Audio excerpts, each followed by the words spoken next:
everyone. Thank you, Joe, for that very warm introduction. I hope all of you are as excited as I am about this year's PDD that your chapter leaders have put together. It's an amazing agenda. And I know that even though it's not the in-person event that we all hoped for, I know that you will walk away with amazing tips, tools, and information to help you achieve even greater success. And I am so honored to be back here with you. For those of you who may not know me, I am Julie Kowalski, as Joe said, and I am the co-founder and managing partner of Spizerinctum Group. Now don't get worried, it's not a group that performs nasty procedures in the back of some hospital or dark alleyway.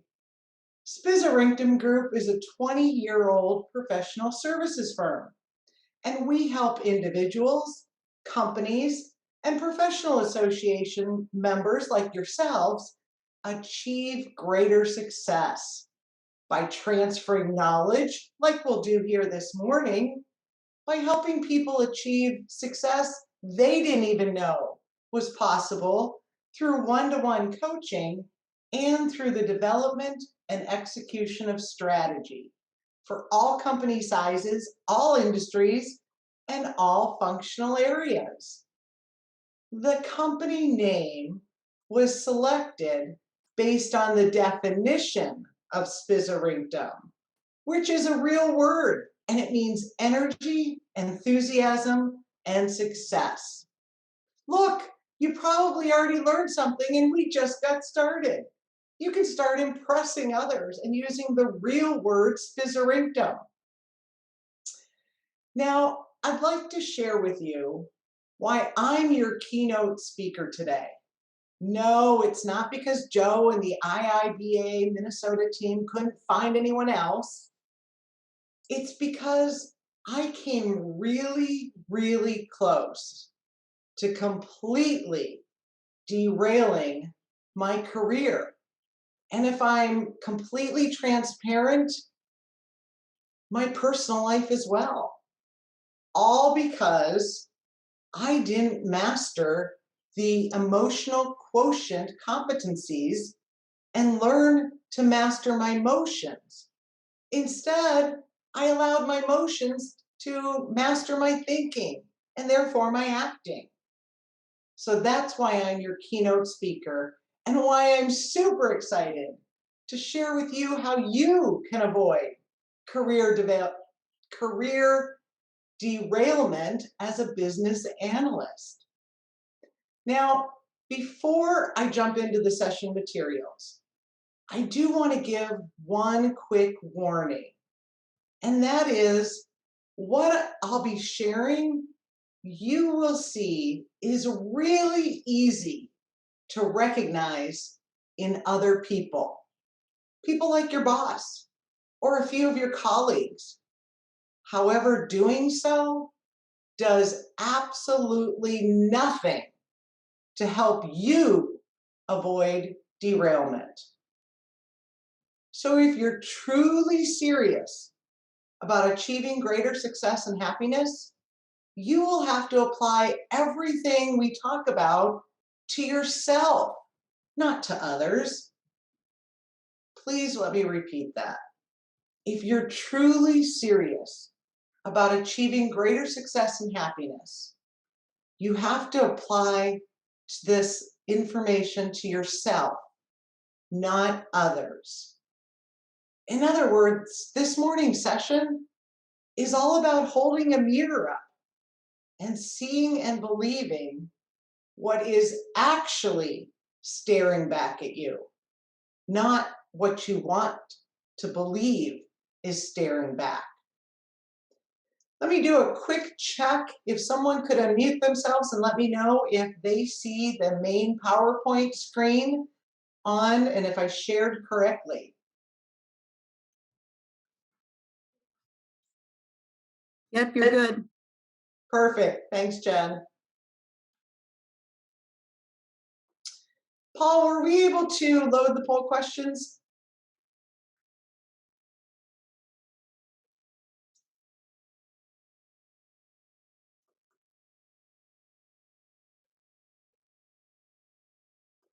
All right, well, I'm not sure if we were able to load the poll questions or not, but if you could each do me a favor and type into chat the number of years you've been working in your career. It'll allow me to get a little bit to know the audience. And we've got everywhere from 7, 20, 25 plus, 17, 15. Wow, there is a ton of brain power on this session. Someone typed 243. Woohoo! All right, thank you so much. Well, Peter Salovey and John Mayer coined the term emotional intelligence, often shortened to EI or EQ for emotional quotient, back in 1990. And they described it as a form of social intelligence that involves the ability to monitor one's own and others' emotions, and then to use that information to guide our thinking and our acting. So, emotional quotient or EQ is a form of social intelligence. When Daniel Goldman, a trained psychologist at Harvard, specializing in brain and behavior research for the New York Times, learned of Peter Salovey's and John Mayer's term, emotional intelligence, he joined a group of growing researchers who were becoming concerned with how little traditional tests of cognitive intelligence revealed about what it takes to be successful, both in business and in life. And so Goldman argued that it's not our cognitive intelligence that guarantees success. Rather, it's our emotional intelligence, which guarantees our business and personal success. And he described, and it has been proven over the years, that emotionally intelligent people have 4 characteristics. 1, they have high self-awareness, which means that they are good at understanding their own emotions. 2, they have high self-management, which means they're good at managing their emotions. 3, they have high social awareness, which means that they're good at being empathetic and understanding what drives other people. And 4, they have high social skills, which means that they're good at handling other people's emotions. And when we master these 4 characteristics, it is then that we become true leaders. So as you can see on this slide, 2/3 of our success comes from mastering the emotional intelligence competencies. That's pretty darn significant, wouldn't you say? Now, I bet most of us, if not every single one of us, can recall a time, perhaps it was yet this morning, when we reacted based on our emotions, whether it was hitting send on an emotionally charged email or instant message, or openly demonstrating anger, disappointment, frustration, or allowing someone to push our buttons. And then after the fact and reality actually set in, we said, oh, I should not have done that. Well, when I think of EQ, I think of Joshua Friedman, who is a specialist on emotional intelligence, and I think he nailed it when he said, emotions can lead to our worst decisions or our best ones. And the difference is our emotional intelligence. Meaning, when we react versus stop, think, plan, we usually end up making situations even worse. So, emotional intelligence in concept and application is learning to handle ourselves and others that brings out the best, not the worst. Before we jump into the specifics of emotional quotient, I want to make sure that we're all aligned on what EI or EQ is not. It is not the practice of manipulating others or always being nice. It's not responding to emotional situations in an emotionally uncontrolled manner. It's not telling everyone if you're angry, mad, sad, happy. It's not group hugs, and it's not blaming others for how you act.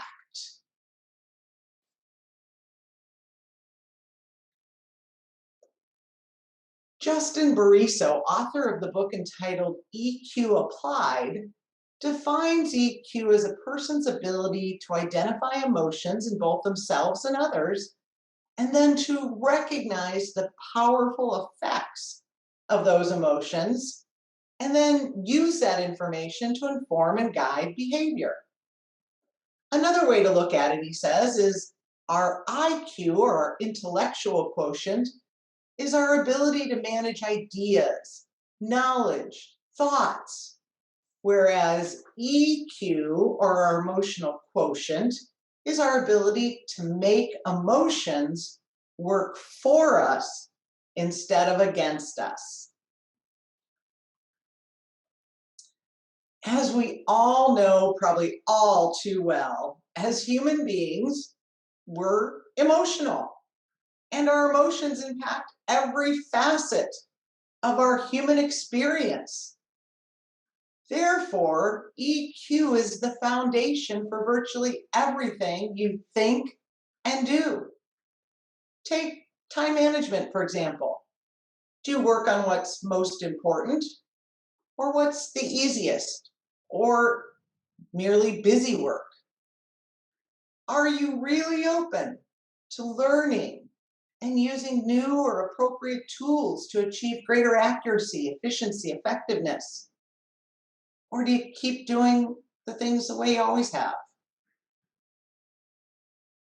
Take decision making, for example. People with low levels of emotional intelligence react and make decisions without stopping, thinking, gathering input, identifying the impact or impacts of their decision. Whereas people who apply emotional quotient to decision making stop and think, even if it's only for a few seconds. Perhaps they may identify some assumptions or biases that they may be making, and then they gather input and they identify pros and cons.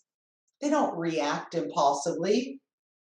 Or think about stress tolerance, which is our ability to withstand adverse events and stressful situations without developing negative physical or emotional symptoms.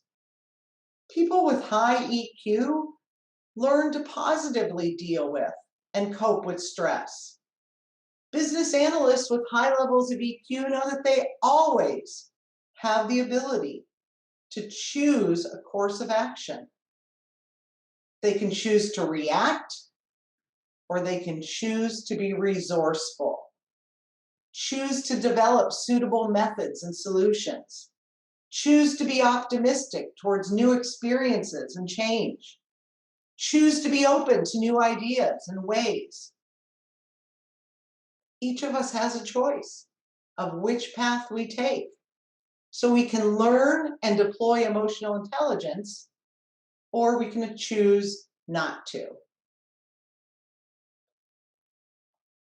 Now, the Center for Creative Leadership has found there are 3 primary reasons people derail, both in their professional and personal lives. And all 3, you guessed it, are due to a lack of applying emotional intelligence. The first reason given for why people derail is the inability to handle change. Many years ago, when I first learned this, I very mistakenly said to myself, whew, That's definitely not me. I love change. I'm always trying new things, changing up how I run meetings, changing up how I communicate information, changing processes. Then I learned, as we'll see in a few minutes, that my self awareness was actually skewed. In reality, I only really loved change when it was my idea. When it was someone else's, not so much. How about you? How do you handle change? Do you make the time to see things from different perspectives? Do you make the time to stop and think, or do you react? Do you spend time looking ahead, or are you stuck looking back? Do you clarify or assume? Do you avoid difficult conversations, or do you invite discussions and seek information? Do you stay focused on the negative, or do you invest in finding the positive by acknowledging that amid the bad, there's still something good to be found if we look hard enough? Now, the second primary cause of derailment is not being able to work well in a team. And again, I thought, that's not me either, until I realized that I only really worked well in teams that thought and acted like I did. I didn't listen to understand, I listened to respond. I judged, and I let my biases control my thinking and acting. I made lots of assumptions and reacted. And I focused more on being an individual contributor and standout than on helping the team achieve success. How about you? And the third reason given for derailment is poor interpersonal relationships, not being open to being influenced, controlling, ignoring versus collaborating, using sarcasm, passive aggressive behaviors, or playing the victim. As we go through what emotional intelligence is and how to apply it, keep these three primary causes of derailment in mind. And you will see that all three are a result of not having or applying emotional quotient. Let's just pause for just a second and type into chat. If I asked those whom you work most closely with, what would they tell me? Would they tell me that you have difficulty handling change, or you're viewed as an independent contributor rather than a team player, or you currently have poor interpersonal relationships? Or would they tell me you're able to apply emotional intelligence the majority of the time? Think about yourself. Regardless of your answer, the good news is that you can overcome all of them if any of them are your derailment factor. Now that we know what emotional intelligence is not, we know how important emotional quotient is and the three primary causes of derailment. Let's dive into exactly how we increase our emotional quotient and achieve even greater results. I have found that the easiest way to understand EQ or EI and then be able to apply greater EQ is to think of EQ as a triangle or a ladder, where each competency is a rung or a level. And you can't get to the next level or rung until you master the level you're on. And there are 5 levels: self-awareness, self-management, social awareness, relationship management, and leadership. And as you can see by this slide, Each level gets smaller and smaller as you go up the triangle or ladder. Why, you may ask? Well, because very few people are able to master the first 4 levels and reach the 5th level, which is true leadership. Now, I'll go through each of the levels. However, we will spend the majority of our time on the first 3, as we have to master those before we can achieve relationship management or leadership. I'll also share ways that you can increase your emotional quotient and achieve greater success as a business analyst. Into chat, I would love for you to type what % of people across the entire United States in all industries, all levels, do you believe are actually self-aware? Is it 80 to 100%, 60 to 79, 40 to 59? Go ahead and keep typing those numbers in. All over the board, from 5 all the way up to, I think I saw 45. Awesome. Well, Harvard Business Review did a 5-year research program that ended just 2 years ago, and they discovered that although 95% of people think they're self-aware, only 10 to 15% actually are. Think about that. We have 176 participants right now. Only 10 to 15% are actually self-aware. So this proves that although people may know the concepts of emotional quotient, they unfortunately are not successful at applying them. Self-awareness is all about looking in the mirror and seeing an accurate, that's the key word, accurate reflection. When you look in the mirror, what do you see? As we learned, 85 to 90% of people do not see an accurate reflections of themselves. Just like the cat on the slide sees a lion, not the cat that he or she is. People who have high levels of self-awareness know their personal biases, and they take steps to limit the impact of those biases.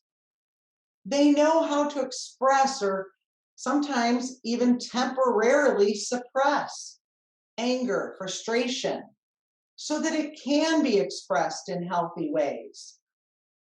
People with high self-awareness have an accurate assessment of their strengths, their limitations, their skill sets, and they're willing to admit them, ask for help when appropriate, and continuously work on improvement. People high in self-awareness are truly open to different perspectives. They're not closed-minded and judgmental. They don't dismiss or justify feedback. They stop and think about it, evaluate it, and then take appropriate action. People high in self-awareness do and say the right thing, even if they know doing so could cause problems in the short term, because they're looking out for the long term. So self-awareness is having a strong understanding of your strengths, limitations, emotions, beliefs, motivations. It's knowing how to motivate yourself and others. It's building trust, being transparent, and putting the time and effort required to learn and apply emotional intelligence. Before you start reading the points on this slide, please stop and remember that in the opening of this session, I warned you that what will be shared this morning will be very easy to recognize in other people, people like your boss or a few of your colleagues. However, doing so does absolutely nothing to help you. So as you read the behaviors which are associated with low self-awareness, please don't use it as a checklist against the other person. Rather, ask yourself, how often do I? For example, how often do I not listen or accept feedback? Instead, I justify it or I dismiss it. Or how often do I not seek out others' perspectives as I feel there's no need because I'm already right or I already have the right answer? Or how often do I not tailor my communication to the various audience members? Instead, I use a one size fits all. How often through my communications do I try to inflate my contributions or my opinions? How often do I hurt others and not even realize it? Whether it's with my words, actions, nonverbals. If you really want to know the truth and you're really committed to increasing your success rate, ask a person you interact with a lot, perhaps a significant other, a colleague, a boss, to give you examples of when you've behaved this way. Notice I did not say ask the person if you do that. There's a huge difference in the response you'll receive when you ask for examples of when you exhibited the behavior versus if you do the behavior. Now, initially, you might be taken back and even appalled based on what they tell you. However, once you push your ego out of the way, you will dramatically increase your success by listening and taking appropriate action. Here are some of the reasons that as business analysts, we aren't more self-aware. Now, when I reflect on these, I realize that applying EQ requires that I make the time to examine how I make appraisals, how I assess versus dismiss past mistakes, how I create ways to mitigate mistakes from reoccurring. I also realize that my blind spots or the feel-good effect can allow me to become an expert at dismissing or justifying feedback. Again, it's up to us. Think about the percentage of time you spend in your day on autopilot. So as we think about the areas that can cause us not to be self-aware, we have to figure out a way to stop them from keeping us from increasing our self-awareness and our emotional quotient. All of the reasons on this slide we can control. We can choose whether or not we want to eliminate them by working on our self-awareness, or we can keep doing what we've been doing and keep staying stagnant.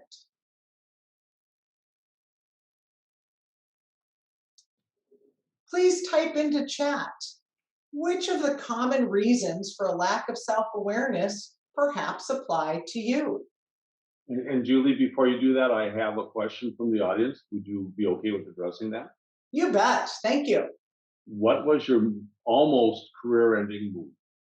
What was my almost? Not only career, but personal life. And it was all about low self-awareness.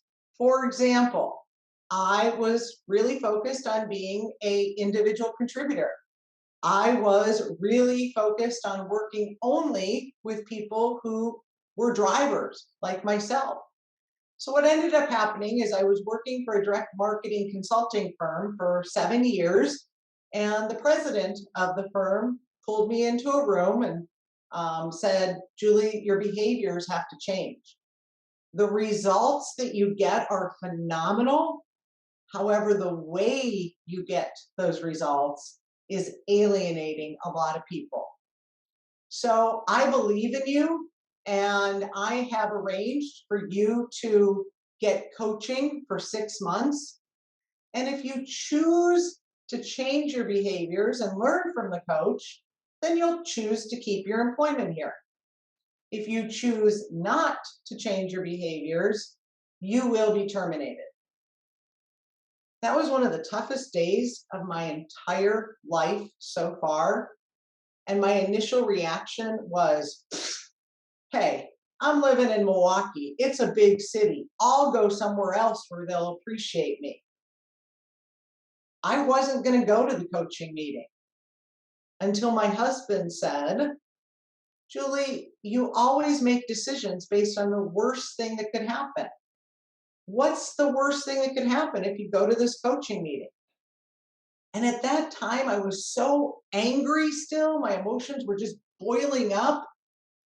I blurted out at him in a very sarcastic way. So this goes to how far derailed I was.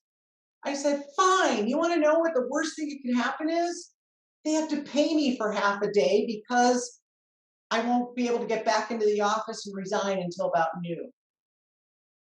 And he looked at me and he said, great, go get paid for half a day. So he knew I needed coaching. My boss knew I needed coaching. My colleagues knew I needed coaching. My teammates knew I needed coaching. I was the only one that didn't know I needed coaching. And that meeting, which I did go to with a very negative attitude, I can, look back and be honest now, was life-changing because that's when I learned about emotional intelligence. Thank you, Julie. Two things. There's been a lot of replies to your question on the screen. And I have another question. Do you want the next question, or do you Sure. want to comment? Okay. Do you find external factors to play a role in low EQ? For example, work overload, lack of time to prepare, or lack of leadership direction? Or is that just an excuse? I'm going to give you the answer you don't want to hear. However, it is the honest and correct answer. Those are excuses.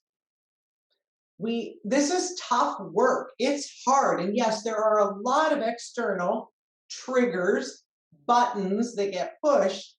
And instead of processing them appropriately, we use them as our excuses. We use them as crutches. And we do that until typically something major, like what happened to me, happens, and we really understand what self-awareness means. Because without self-awareness, we can't get to self-management. Sounds good. Thanks, Julie. You bet. Please continue to do that. I love it. And I see lots of answers in the chat, so thank you very much. One of the greatest self-awareness competencies is our ability to avoid emotional outbreaks, such as inappropriate humor, sarcasm, labeling, passive-aggressive behavior, criticizing versus providing meaningful feedback. All of those are signs of low application, so we might know it, but we're not applying it, of self-awareness competency. If you find yourself often saying, I was just kidding, no, you weren't. That's low emotional intelligence. If people say to you, well, that was pretty passive-aggressive, it's low emotional quotient application. All of us have triggers or hot buttons that when pulled or pushed can cause problems, whether we want to admit it or not. Business analysts with low EQ will react when their trigger or hot button is pulled or pushed. Business analysts with high EQ already know their triggers, and they've developed ways to ensure that the trigger doesn't get the best of them. They don't react.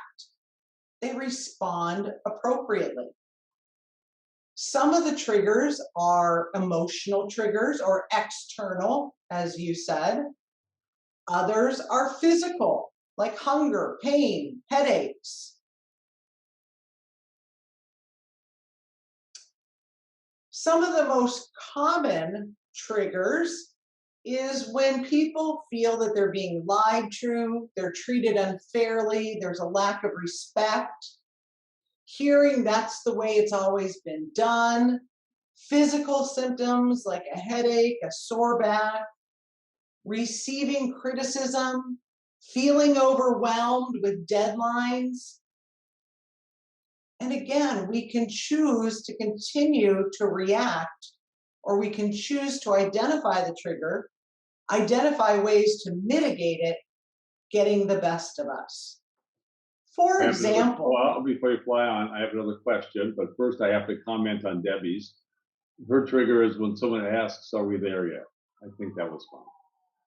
I have a question from Medi. Are there any frameworks that can help assess or measure your emotional EQ?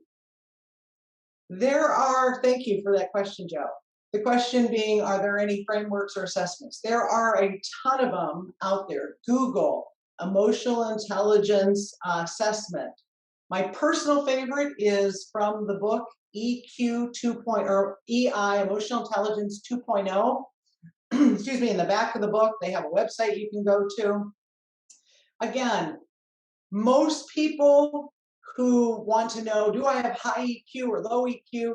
They take an assessment and they they read the answers, and then they either disagree or they agree with them, and they move on. Doing that is going to do nothing for you. It's really about a lot of internal self-awareness gauges. So for example, and that leads us right to this next slide. In the past, when Julie would hear the word can't, this can't be done, she would either tune out or she'd get really angry and she'd react, because I'm a can-do person. I have learned that me getting angry or tuning out doesn't help solve the situation. So what I do now is I take a breath when I hear the word can't, and I say, okay, Joe, I understand that you said we can't do this, this, and this. Let's talk about what we can do. And inevitably, Joe repeats, and not just this Joe, but any Joe, repeats, we can't do that. And I repeat, I understand we can't do, and I repeat whatever he said. Let's talk about what we can do. And for the third time, Joe typically repeats, Julie, we can't do that. And for the third time, I say, I understand, Joe, that we can't do that.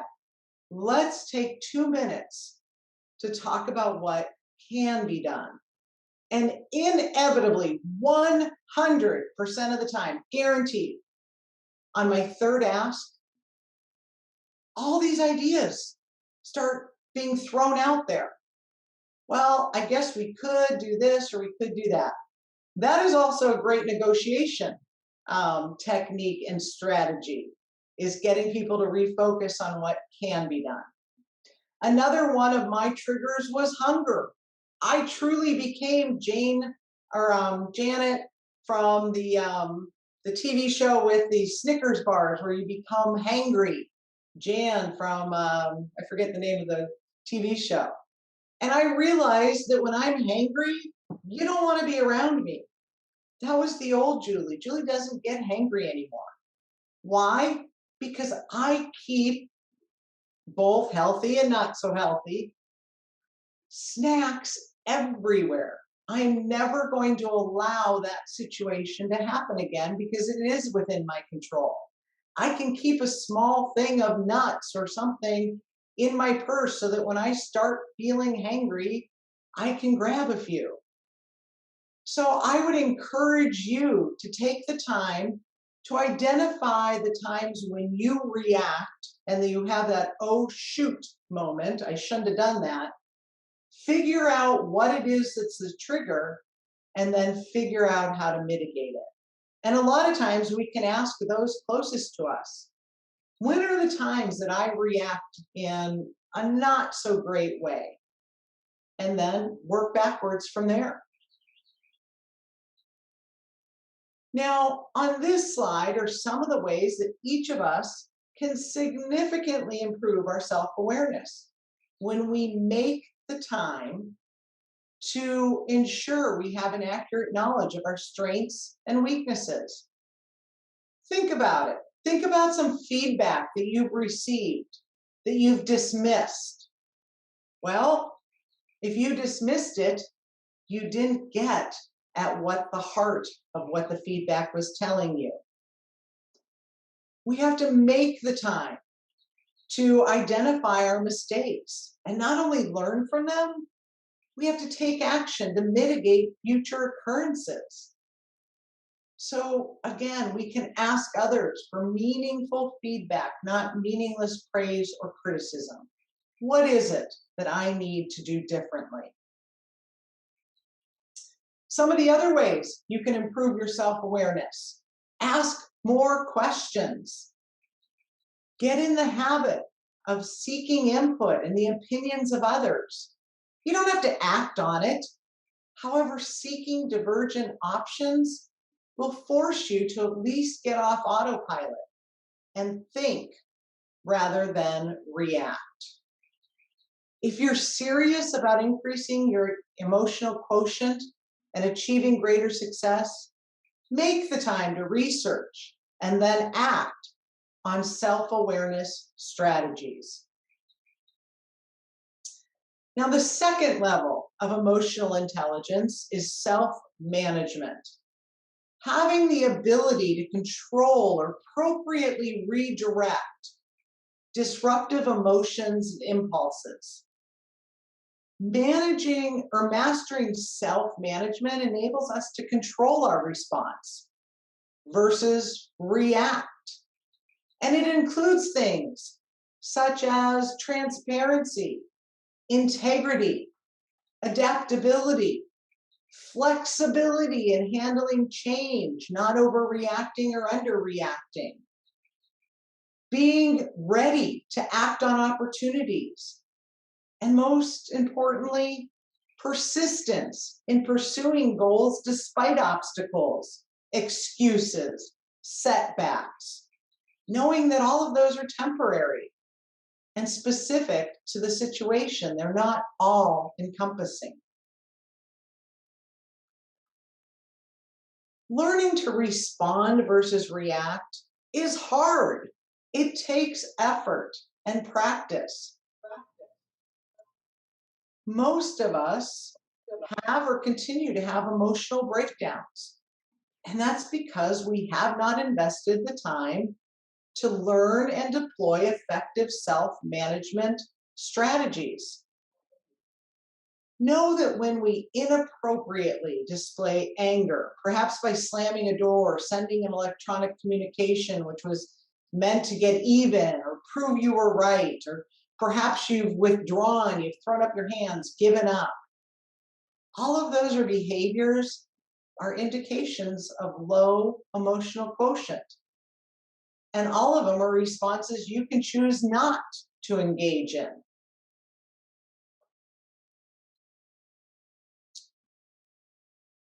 Take a moment and think, which of the common emotional breakdowns would be a good first step for you to focus on avoiding, and type your answer into chat. Could it be speaking, writing, or angrily demonstrating anger? Could it be reacting in kind to an emotionally charged communication, meaning they came and attacked you, so you're going to attack them back? Could it be withdrawing, throwing up your hands and saying, I'm just going to hold a grudge against this person for the next 30 years? Trying to always be Mr. or Miss Know-it-all. Could it be all of the above? Here are 5 ways you can increase your self-management. I highly recommend doing at least a quarterly review of your triggers, asking others what they see are your triggers, watching others react inappropriately, and then doing an honest assessment of whether or not you do the same thing. I also highly recommend on focusing on what can be done versus what cannot be done. Turn your complaints into requests. I know we talked about that last fall. You can also watch out for words that can be problem words. Find yourself saying never, you always, you should.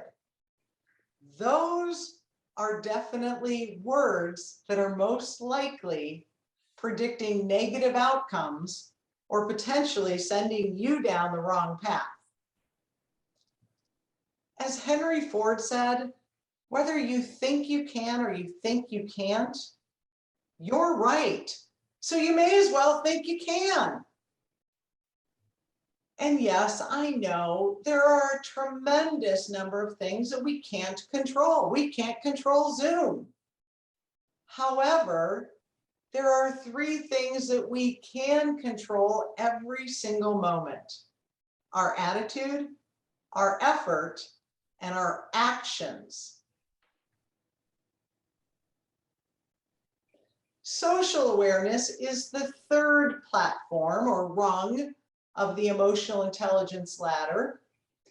And as defined by Travis Bradbury and Gene Graves in their best-selling book, Emotional Intelligence 2.0, the one that I said has an assessment, or at least it used to in the back, social awareness is the ability to recognize and understand the moods of other individuals and entire groups of people. It's our ability to observe body language, facial expressions, posture. It's being able to accurately assess, understand, and appropriately meet the needs of others. Being socially aware means that you understand how you react to different situations, and you effectively modify your interactions to achieve the best results. For example, business analysts who apply the emotional quotient level of social awareness adapt their communication so as to allow the receiver of the message to receive the message in the most favorable way possible. That's something I didn't do. I had a one-size-fits-all communication. So to people who needed more detail, I didn't provide it. To people who needed that camaraderie and just getting to know you, I didn't provide it. I went right into business. Another big part of applying social awareness is demonstrating empathy. Empathy is the ability to understand and feel what others are feeling. It's way more than offering kind words of pity or sorrow. That's sympathy. Make the time to learn more about demonstrating empathy. Continue to seek first to understand. Look in the mirror and see, is your nonverbals aligning with your verbals? Empathy means understanding another's point of view. It doesn't mean agreeing with it. Some ways you can improve your social awareness is by making the time to assess same situation, same problem, then you have to change rather than continue to blame others or complain or give up. It's hard, I know. However, if you truly want to achieve greater success and have EQ work for you and not against you, we have to stop doing what we've been doing. Another way we can improve our social awareness is to think about, even talk about, our intentions. Tell people our intent is to provide support. And then in a few minutes into the discussion, ask if the discussion feels supportive to them. And if it doesn't, take a break and do a do-over.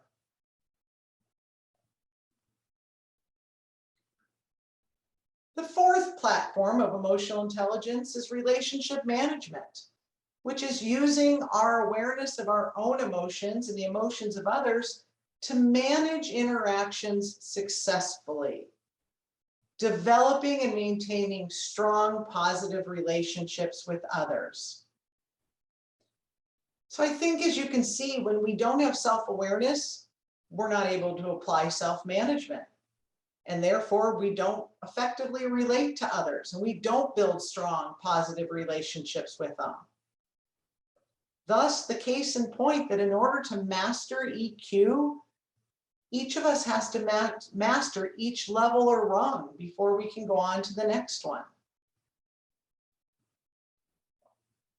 Here's a few tactics that you can use to improve your EQ relationship management and build and maintain strong relationships.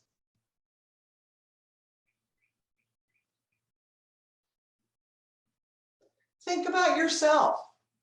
Which of the four areas do you perhaps need to begin demonstrating more? Do you need to truly start listening, not merely hearing? Do you need to get comfortable with silence? Do you need to learn to receive feedback well?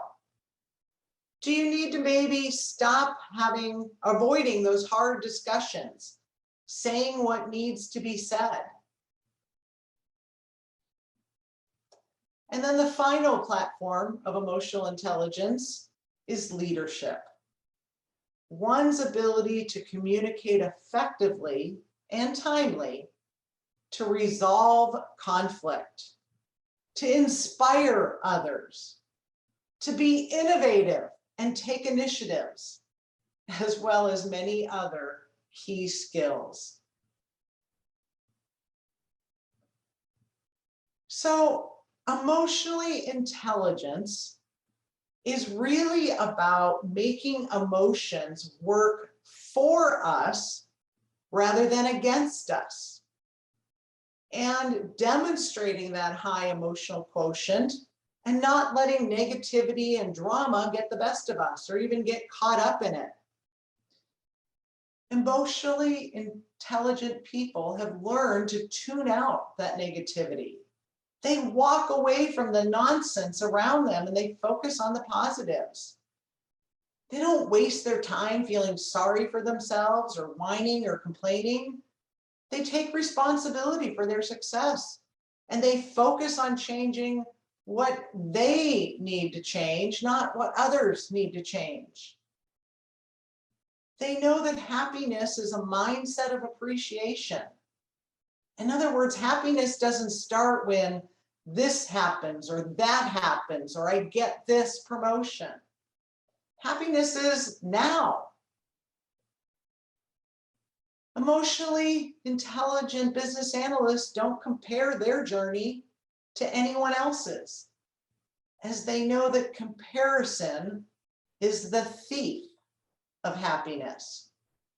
They don't envy and resent other people's success. They genuinely appreciate and celebrate other people's success.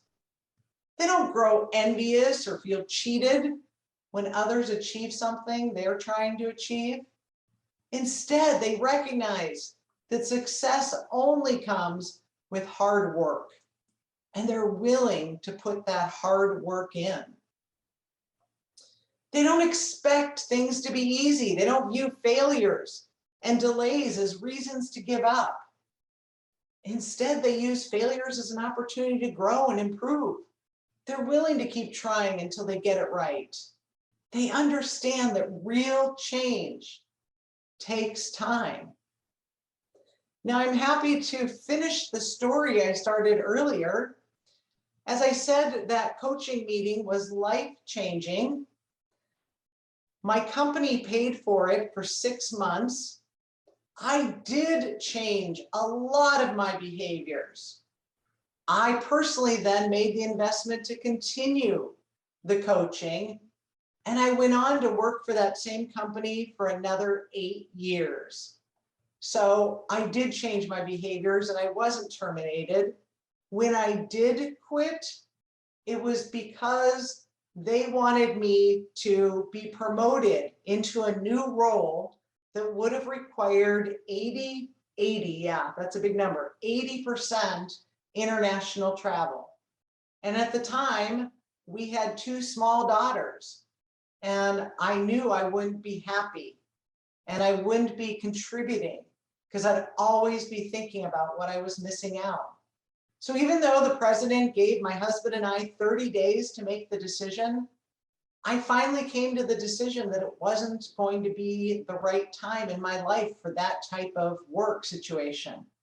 So I sat down with him and I said, Vic, I've got to be honest with you. My heart and my head won't be in it. And he said, Julie, it's the only position we have available here. And I said, well, I'm sorry, you're going to have to find someone else for it. And he said, I totally understand. What are you going to do? And I said, I don't know. I think I'm going to start my own company. And he said, how can I help? And to this day, that boss, 21 years later, is still one of my mentors. And we continue to chat probably at least quarterly. So it was a blessing in disguise because Spizarictum Group has now been in business for well over 20 years. So remember, things aren't easy. Use your opportunities to grow and improve. There you have it. Very specific steps you can take to achieve even greater success, and use yours and others' emotions to work for you, not against you. If you have questions, please feel free to type them into the chat now, and I will do my best to answer them. If you'd like to ask me a question privately, or if I can help you or your company, don't hesitate to reach out to me. Feel free to connect or follow me on LinkedIn, or call me, text me. The phone number on that screen is this phone number. It's silenced right now, so if you text something, you're not going to get a response right away, but my phone number is 262-993-4883.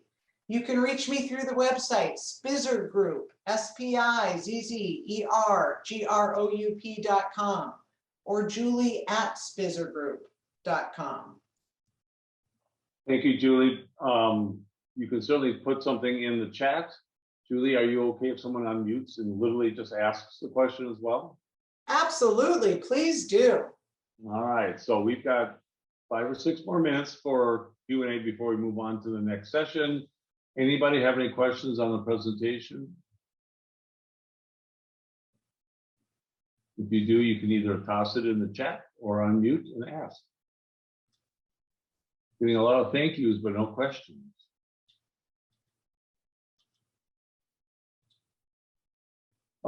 Question about our slides going to be available. We'll work that out with Julie. Actually, the handouts, they are already available. If you go to the chat earlier, I put them in there and you can just download them.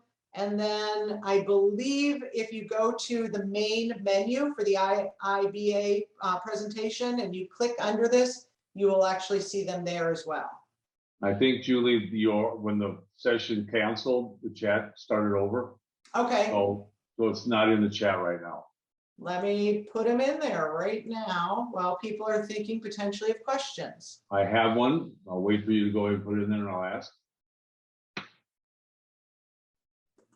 Yeah, Matt and I agree. The reset killed the chat history. Okay.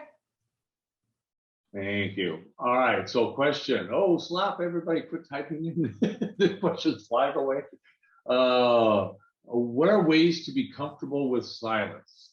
Some people have a hard time with silence. Yes, great question. I was one of those people.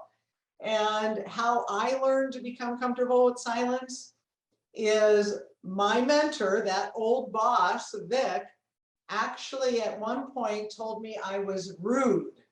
And I said, Vic, what are you talking about? I've worked on all those behaviors.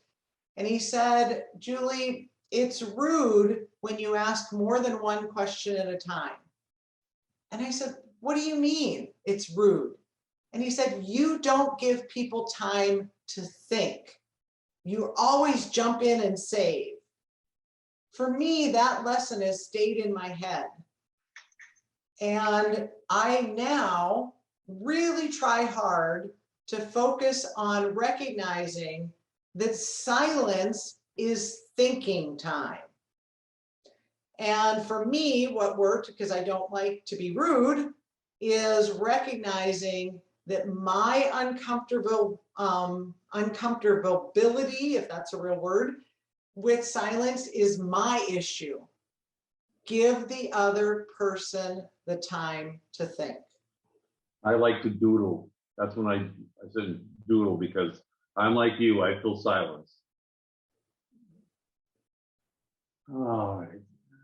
See if there's another question here. Is there a good way, from Matt, is there a good way to teach that lesson to a team member or superior? I can't get that uncomfortable silence in a team meeting with a new company.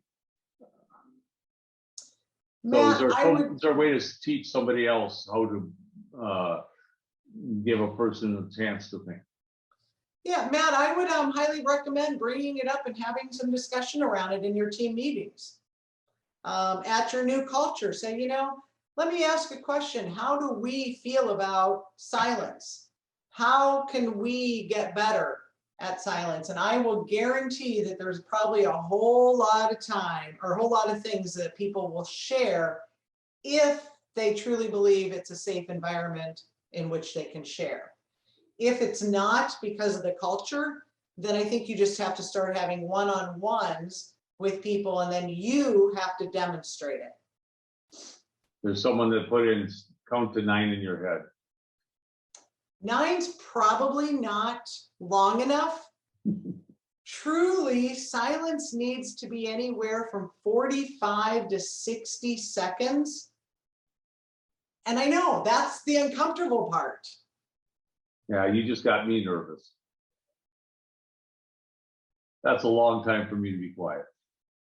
Someone has a suggestion about announce that there's some silent time for thinking. That works if there's a question, in my opinion, that works if there's a question for the group as a whole, but a lot of times you're in a one-on-one situation, aren't you, Julie? One last question. Anybody have a last question? You can either unmute or put it in chat. Jolia adds, you also have to be comfortable with not always having the answer. Allows you to really listen. All right, well, I see that it's 11 minutes after the hour, and I don't want to be the person responsible for everybody being behind all day. So with that, I will say thank you, really from the bottom of my heart, for this opportunity. Go have a phenomenal day of learning, and feel free to connect with me or contact me if you have specific questions.